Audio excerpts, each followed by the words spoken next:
News বৃত্তান্তের বিশেষ নির্বাচনী বুলেটিনে আপনাদের স্বাগত।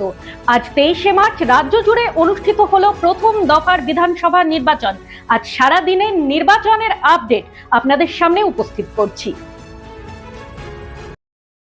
সারা রাজ্যের সঙ্গে উত্তর দিনাজপুর জেলাতেও সম্পন্ন হলো বিধানসভা নির্বাচন 2026। ভোট গ্রহণ সম্পন্ন হওয়ার পর নির্বাচন কমিশনের তথ্য অনুযায়ী রাত্রি 7:50 পর্যন্ত উত্তর দিনাজপুর জেলায় মোট ভোট পড়েছে 92.35%।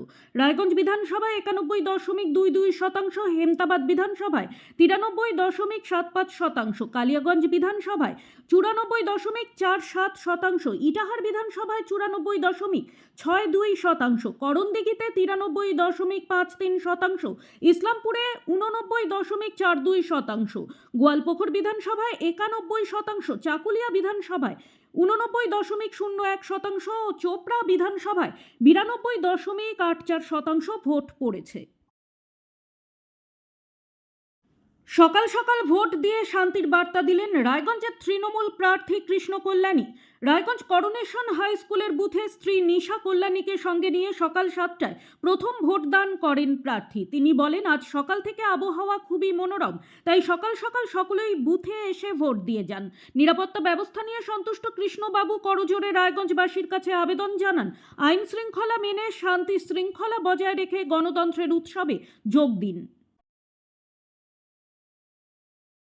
রায়গঞ্জ কেন্দ্রে আমরা জিতছি ও গোটা পশ্চিমবঙ্গে বিজেপি ক্ষমতায় আসছে। সকাল সকাল ভোট দিয়ে সাংবাদিকদের মুখোমুখি হয়ে জানালেন বিজেপি প্রার্থী কৌশিক চৌধুরী। এদিন রামকৃষ্ণ বিদ্যা ভবনে প্রার্থীর বুথে 20 মিনিট দেরিতে ভোট শুরু হওয়ায় অসন্তোষ ছড়ায় সাধারণ মানুষের মধ্যে। তা নিয়েও দুঃখ প্রকাশ করেন তিনি। সারাদিন রায়গঞ্জের বিভিন্ন স্পর্শকাতর বুথগুলিতে যাবেন বলে জানান কৌশিক বাবু। বৃহস্পতিবার সকাল সকাল ভোট দিয়ে নির্বাচন কমিশনের ওপরে আস্থা প্রকাশ করলেন কংগ্রেস প্রার্থী মোহিত সেনগুপ্ত। এদিন রায়গঞ্জের 21 নম্বর ওয়ার্ডের 149 নম্বর বুথে নিজের ভোটাধিকার প্রয়োগ করেন কংগ্রেস প্রার্থী। পরে সাংবাদিকদের মুখোমুখি হয়ে তিনি জানান, এবার রাজ্য জুড়ে শান্তিপূর্ণ নির্বাচন হবে।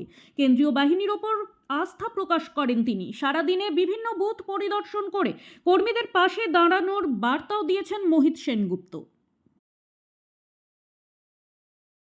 ভোট দিলেন রায়গঞ্জ বিধানসভার সিপিআইএম প্রার্থী জীবানন্দ সিংহ। মানুষের স্বতঃস্ফূর্ত ভোটদান দেখে তিনি খুশি বলে জানান। নিরাপত্তা ব্যবস্থা নিয়েও সন্তোষ প্রকাশ করেছেন প্রার্থী। রায়গঞ্জ রামকৃষ্ণ হাই স্কুলে 100 মিটারের মধ্যে বিজেপি টেন্ট এবং তৃণমূল কংগ্রেসের ফ্লেক্স লাগানোকে কেন্দ্র করে সামান্য উত্তেজনার সৃষ্টি হয়। দুই দলই বিষয়টি কমিশনের নজরে এনেছেন। বৃহস্পতিবার ভোট গ্রহণ শুরু হতেই বিষয়টি নজরে আসে বিজেপি এবং তৃণমূল কংগ্রেস সমর্থকদের। সৃষ্টি হয় সাময়িক উত্তেজনার। উত্তর দিনাজপুর জেলার গোয়ালপুকুর বিধানসভার 205 নম্বর বুথকে ঘিরে উত্তেজনা ছড়ায়। তৃণমূল কংগ্রেসের বিরুদ্ধে ছাপ্পা ভোটের অভিযোগ তুলে ঘটনাস্থলে পৌঁছান বিজেপি প্রার্থী সরজিৎ বিশ্বাস। কিছুক্ষণের মধ্যেই সেখানে উপস্থিত হন তৃণমূল প্রার্থী গোলাম রাব্বানি। দুই প্রার্থীর মধ্যে তর্কাতর্কি শুরু হয় বুথের সামনেই।